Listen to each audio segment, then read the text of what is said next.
Son las 2 de la tarde, la 1 en Canarias. Radio María.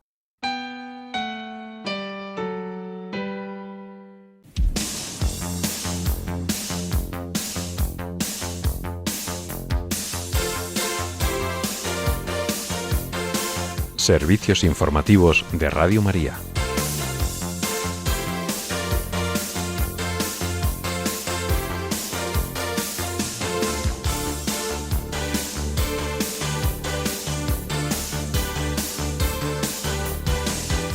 Tailandia y Camboya firman un acuerdo de alto el fuego inmediato y el cardenal Baldassare Reina cierra la puerta santa de la Basílica de San Juan de Letrán.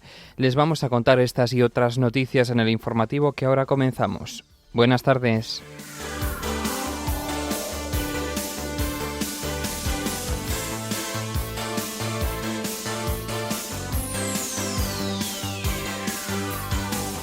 El Papa León XIV anima a los jóvenes que participarán en el Encuentro Europeo de ETSE a ser peregrinos de confianza, artífices de paz y reconciliación. Los obispos de Cuba invitan a ser sembradores de esperanza en todo momento. La diócesis de Málaga se prepara para inaugurar el año jubilar por el centenario del fallecimiento del beato Tiburcio Arnaiz. La Comisión para la Liturgia de la Conferencia Episcopal Española prepara el encuentro anual de delegados diocesanos de liturgia.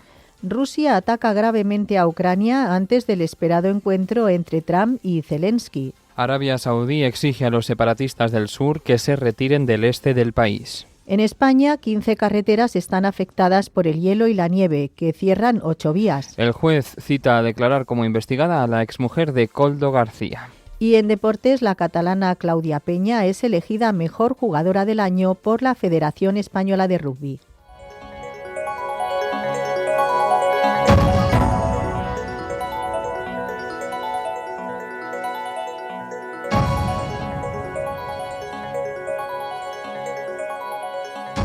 Los gobiernos de Tailandia y Camboya han acordado un alto el fuego inmediato en vigor a partir del mediodía de hoy, tras firmar una declaración conjunta durante la tercera reunión especial del Comité General de Fronteras con la mediación de observadores de la Asociación de Naciones del Sudeste Asiático. La sesión ha sido copresidida por el ministro de Defensa de Camboya, Thea Seiha, y por su homólogo tailandés, Natapon Narpanith, y ha sido celebrada en Phrum, provincia de Pailin, en Camboya, Ban Parkar, provincia de Chattapuri, en Tailandia. Durante el encuentro, ambas partes han subrayado la importancia de resolver las controversias de manera pacífica en un clima de confianza, buena fe, equidad y respeto mutuo, en línea con la Carta de la ONU, la Carta de la Asociación de Naciones del Sudeste Asiático y el Tratado de Amistad y Cooperación en el Sudeste Asiático. Asimismo, han destacado que este acuerdo como un paso adelante en el camino hacia un nuevo capítulo de cooperación y estabilidad entre ambos países. En este contexto, la Unión Europea ha celebrado la declaración de alto el fuego acordada para poner fin al último episodio de un conflicto interfronterizo que ha dejado casi 100 muertos en 2 semanas. La tensión entre los dos países ha aumentado a medida que se registran más ataques en la zona fronteriza, donde al menos 96 personas han muerto ya en ambos territorios a lo largo de este mes de diciembre. Y en Roma, el arcipreste de la Basílica Papal de San Juan de Letrán, el cardenal Baldassare Reina, ha cerrado la puerta santa del templo en una celebración que ha tenido lugar esta mañana.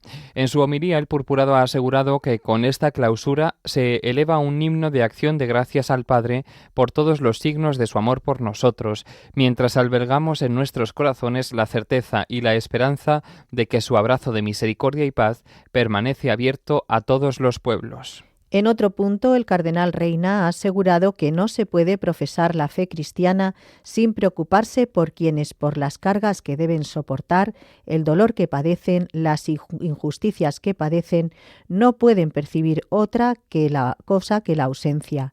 Según el arcipreste, esta ausencia es una falta de solidaridad en la brecha entre la periferia y el centro. de atención a las dificultades económicas y existenciales, de fraternidad en la que nos resignamos, incluso en el presbiterio, a estar solos o a que nos dejen solos. Además, el cardenal Baldassare Reina ha explicado que aunque la Puerta Santa está ahora cerrada, el resucitado la atraviesa y no se cansa de llamar para ofrecer y encontrar misericordia. Además, el purpurado ha recordado que al final de los tiempos seremos juzgados por el amor, al ser capaces de reconocer a todos como hermanos, incluso a aquellos que consideramos enemigos. La Puerta Santa de San Juan de Letrán ha sido la segunda de las basílicas papales en cerrarse. En la tarde del 25 de diciembre, solemnidad de la Natividad del Señor, le tocó el turno a Santa María la Mayor, con el rito presidido por el cardenal arcipreste Rolandas Macricas. Mañana, 28 de diciembre, festividad de la Sagrada Familia, le tocará el turno a San Pablo Extramuros.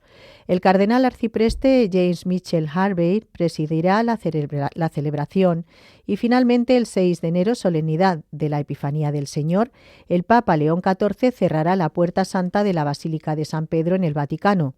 La celebración comenzará a las 9:30 de la mañana, 8:30 en Canarias, y podrán seguirla en directo a través de Radio María.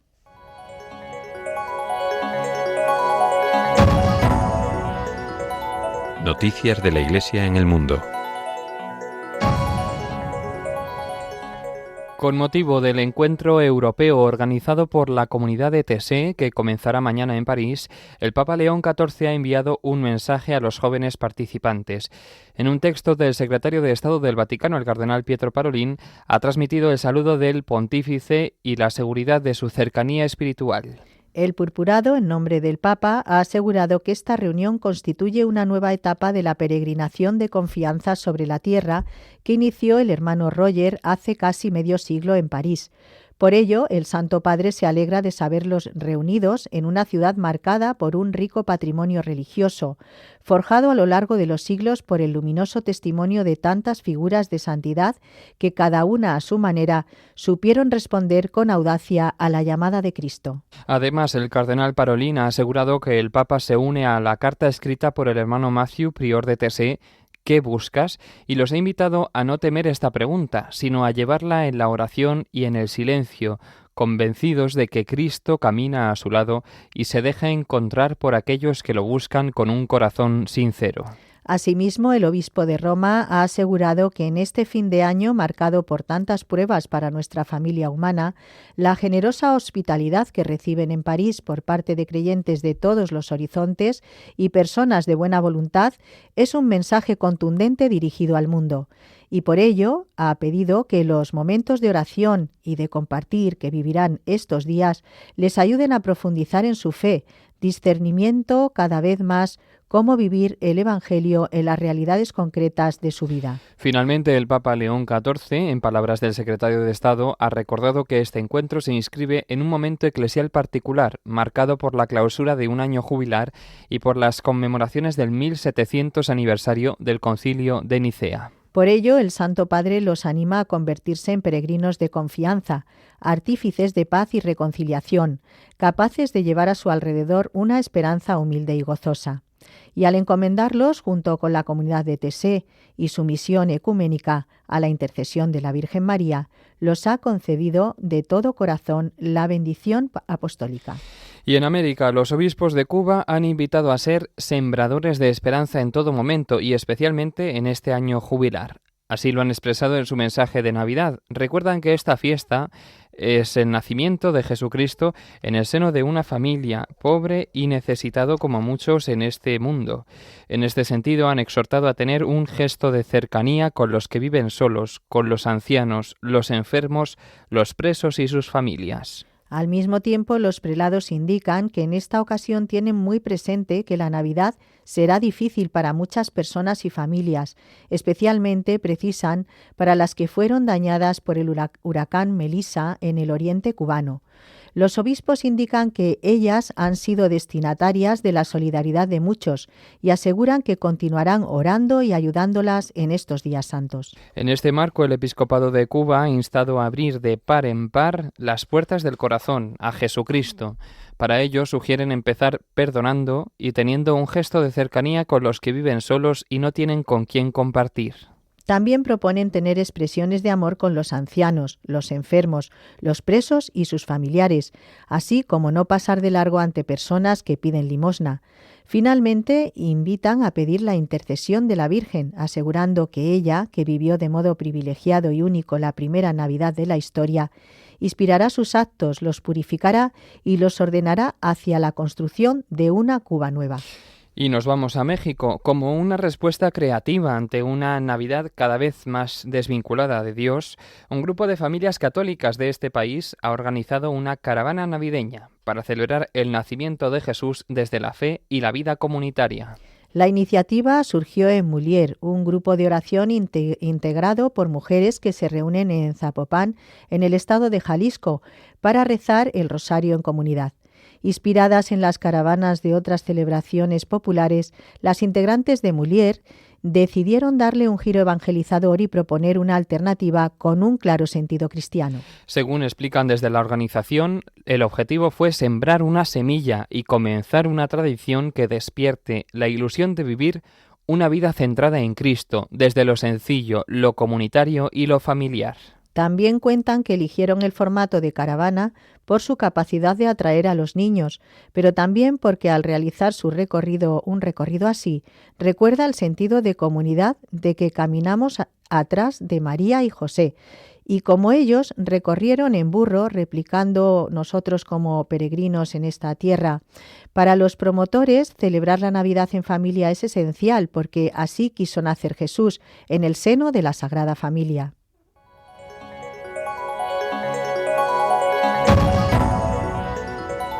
Noticias de la Iglesia en España. La diócesis de Málaga se está preparando para inaugurar el año jubilar que ha concedido la Santa Sede con motivo del centenario del fallecimiento del beato Tiburcio Arnaiz, acontecido el 18 de julio de 1926. Este tiempo de gracia se abrirá el 3 de enero y se extenderá hasta el 20 de octubre. Como explican desde la diócesis de Málaga, quieren aprovechar este año jubilar especialmente para difundir y profundizar en la espiritualidad del Sagrado Corazón de Jesús.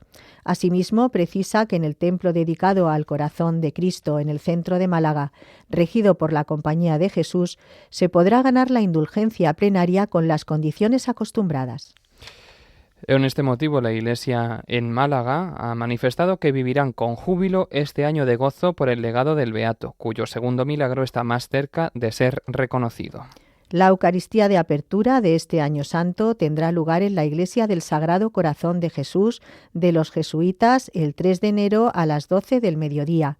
Estará presidida por el obispo emérito de Pamplona y Tudela, Monseñor Francisco Pérez. Durante este tiempo jubilar serán especialmente solemnes los días 18 de cada mes en recuerdo del día de su partida, dedicados al recuerdo del Beato que impulsó la evangelización de las clases más pobres y especialmente las que poblaban las zonas rurales. Además, serán señaladas las fechas del 18 de julio, propiamente en el día en que falleció, la fiesta del Sagrado Corazón de Jesús el 12 de junio y la clausura jubilar el 20 de octubre, día en que fue beatificado hace 8 años. Además, durante los meses de junio y julio se ofrecerá una exposición en el edificio anexo a este templo y otras muchas iniciativas. Por otro lado, la Comisión para la Liturgia de la Conferencia Episcopal Española organiza su encuentro anual de delegados diocesanos de liturgia durante los días 27 y 28 de enero. Bajo el lema Pastoral Litúrgica del Sacramento del Matrimonio, este evento reunirá en Madrid a los responsables diocesanos para profundizar en los aspectos celebrativos, teológicos y pastorales del Sacramento del Matrimonio. El primer día intervendrá el director del Secretariado de la Subcomisión para la Familia y Defensa de la Vida de la Conferencia Episcopal Española, el padre Miguel Garrigós. Por su parte, el padre Óscar Balado, responsable del Departamento de Música, abordará la documentación, orientaciones y criterios litúrgicos sobre el canto y la música en la celebración del matrimonio. De este encuentro también participará el delegado episcopal de liturgia de la diócesis de Tui Vigo, el padre José Diéguez, y el delegado episcopal de liturgia de la archidiócesis de Valencia, el padre Edgar Esteve Pineda.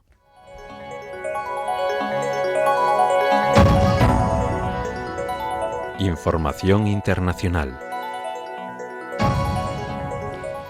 Hablamos del conflicto en Europa. Rusia ha lanzado duros ataques contra Kiev y contra regiones en el noreste y el sur de Ucrania que han causado al menos un muerto y 19 heridos. Esto ocurre en medio de la expectativa generada por el próximo encuentro entre el presidente de Ucrania, Volodymyr Zelensky, y el de Estados Unidos, Donald Trump. En Kiev, según la administración de la ciudad, hay 2.600 edificios de apartamentos sin calefacción tras los ataques, con temperaturas en torno a los 0 grados. Entre tanto, el presidente de Ucrania, Volodymyr Zelensky, ha denunciado que Bielorrusia utiliza edificios residenciales en su territorio nacional para instalar antenas que sirven a los drones kamikaze Shahed utilizados por el ejército ruso. Así lo dice Volodymyr Zelensky, con el objetivo de evitar las defensas ucranianas. El mandatario de Ucrania ha señalado que comunicará esta situación a sus aliados para preparar respuestas conjuntas contra el gobierno de Alexander Lukashenko, uno de los principales aliados de Vladimir Putin.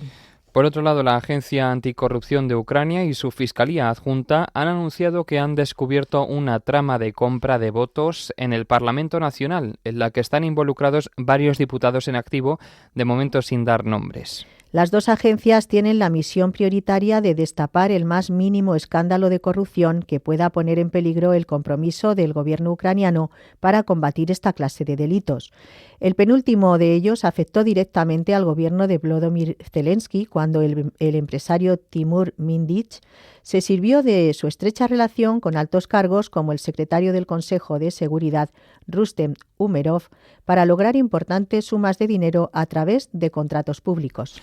Cambiamos de tema. El ministro de Defensa de Arabia Saudí, Khalid bin Salman, ha pedido a los grupos armados separatistas del sur del Yemen que abandonen las posiciones que han asumido desde principios de mes en el este del país, en las provincias de Al-Marra y Hadramut, que son escenario de un bombardeo ocurrido ayer y atribuido al ejército saudí, que dejó 2 efectivos de seguridad muertos y 12 heridos entre las fuerzas independentistas. La ofensiva de las fuerzas del Consejo de Transición del Sur en el este de Yemen a principios de mes ha representado una de las escaladas más graves en el escenario de conflicto interno que atraviesa el país desde hace una década. Y el Ministerio de Exteriores de Siria ha mostrado su rechazo a la propuesta de un sistema descentralizado en el país presentada por las fuerzas democráticas sirias en la misma jornada que las milicias kurdo-árabes y grupos afines al gobierno de Ahmed al-Shara se han enfrentado en Alepo y cruzado acusaciones sobre quién ha iniciado los ataques. Las autoridades sirias han incidido en las contradicciones que suponen las declaraciones de las fuerzas democráticas sirias sobre la unidad de Siria frente a la realidad en las zonas con autonomía kurda, donde sus instituciones operan paralelamente al resto del Estado sirio. En la misma jornada en la que se ha rechazado la propuesta kurda, milicias de las fuerzas democráticas sirias y fuerzas estatales se han enfrentado en las calles de Alepo, acusándose mutuamente de haber comenzado los ataques contra puestos de control que por el momento no han dejado víctimas mortales. Y en América, la policía de Perú ha reforzado el dispositivo de seguridad en los alrededores de la Embajada de México en Lima ante una posible fuga de la ex primera ministra Betsy Chávez, quien solicitó el derecho de asilo a principios de noviembre en medio de las acusaciones de rebelión por el fallido autogolpe de 2022. La ex primera ministra Betsy Chávez se enfrenta a una condena de hasta 11 años de prisión por su implicación en el fallido autogolpe de Estado del expresidente Pedro Castillo, quien el 7 de octubre de 2022, ante la imposibilidad de poner en práctica su programa electoral, anunció la disolución del Congreso y un gobierno de excepción.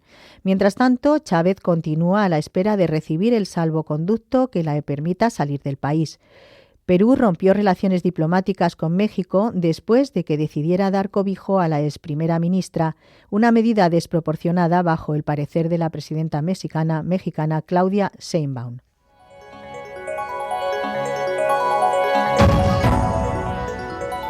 Información nacional.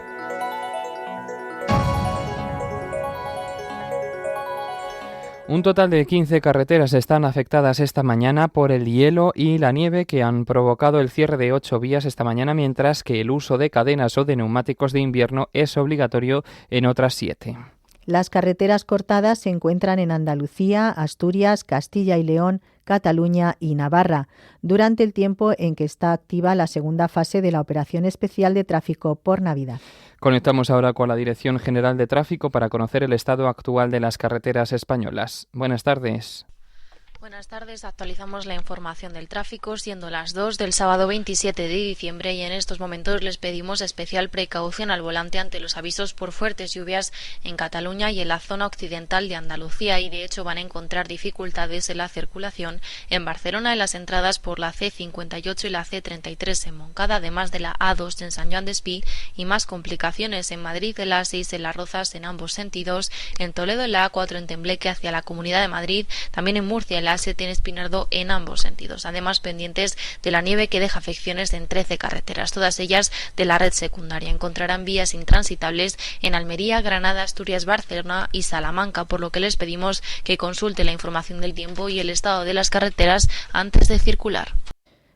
La Dirección General de Tráfico recomienda a los conductores revisar el estado de las carreteras antes de iniciar su viaje y pide también precaución por las lluvias, cuando la Agencia Estatal de Meteorología ha activado avisos amarillos en Huelva, Cádiz, Málaga, Tarragona, Barcelona y Gerona. Entre tanto, la localidad guadalajareña de Yebra ha sido hoy epicentro de un terremoto de magnitud 3,1, según ha informado el Instituto Geográfico Nacional. El seísmo ha tenido lugar a las 9:24 de la mañana y se ha originado a 1 kilómetro de profundidad. El terremoto se ha sentido también, según el Instituto Geográfico Nacional, en otras localidades guadalajareñas como Almoguera, Almonacid de Zorita, Pastrana o Albalate de Zorita. El alcalde de Yebra, Juan Pedro Sánchez, ha señalado que el terremoto se ha percibido como un golpe seco e instantáneo y no ha provocado daños materiales ni personales. Cambiamos de asunto. El juez que investiga el caso Koldo en la Audiencia Nacional, Ismael Moreno, ha citado a declarar como investigada a Patricia Úriz, exmujer del exasesor ministerial Koldo García, que deberá acudir ante el magistrado el próximo 20 de enero. El juez ha citado a Úriz a petición de la Fiscalía, que apunta a que en un atestado del 3 de octubre se describen conductas de esta investigada compatibles con el delito de blanqueo de capitales del que venía siendo investigada y que todavía no se habían puesto de manifiesto en el presente procedimiento. La exmujer de Koldo García fue citada también en la Comisión de Investigación del Senado, donde acudió en marzo con la cara tapada y ocultándose, acompañada de su abogada, y a pesar de que la sesión finalmente se había cancelado porque no habían conseguido notificarle su citación. La causa del caso Koldo en la Audiencia Nacional discurre en paralelo a la del Tribunal Supremo contra el exministro de Transportes, José Luis Ábalos, y por la que este diputado está en prisión preventiva, al igual que su exasesor desde el pasado 27 de noviembre.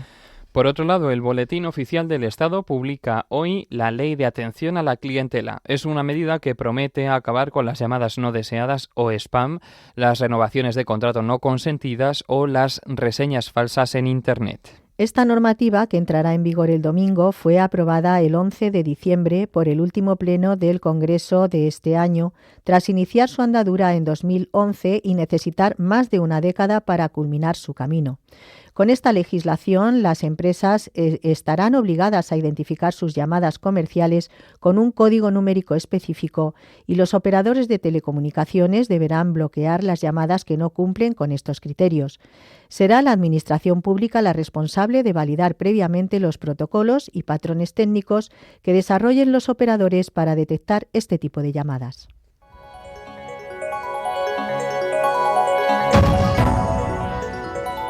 Información deportiva.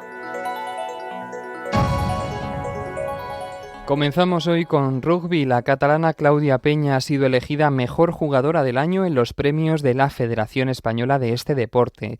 Peña repite el galardón que ya ganó el año pasado y se consolida como una de las figuras más brillantes del rugby femenino de nuestro país.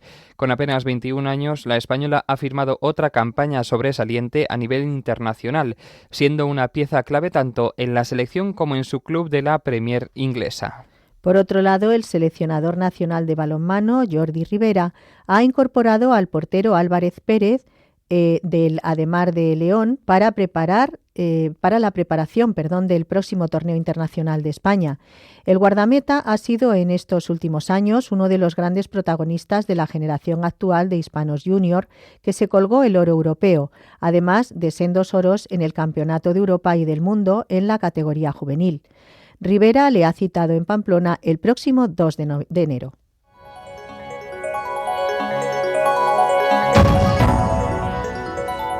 Y finalizamos ya este informativo con la previsión del tiempo realizada por Miriam Herraiz. Esta tarde tendremos precipitaciones en la fachada mediterránea peninsular y en Baleares, así como en el estrecho y en el suroeste peninsular, con la probabilidad de que se formen tormentas que pueden ser de fuerte intensidad. Soplará el viento con energía en varias comunidades. Tendremos mala mar en Canarias, Galicia, en el estrecho y en la costa catalana, con olas de entre 2 y 3 metros. Las temperaturas se mantendrán parecidas a las de hoy, las mínimas, mientras que las máximas subirán. Y mañana domingo tendremos nieblas matutinas en las mismas zonas del sábado. Esperamos precipitaciones en puntos del Mediterráneo peninsular, Baleares, en el estrecho y en puntos del centro. Se espera mala mar en Canarias, en el estrecho y en la costa gallega. Y en cuanto a las temperaturas, suben las mínimas, mientras que las máximas se mantienen.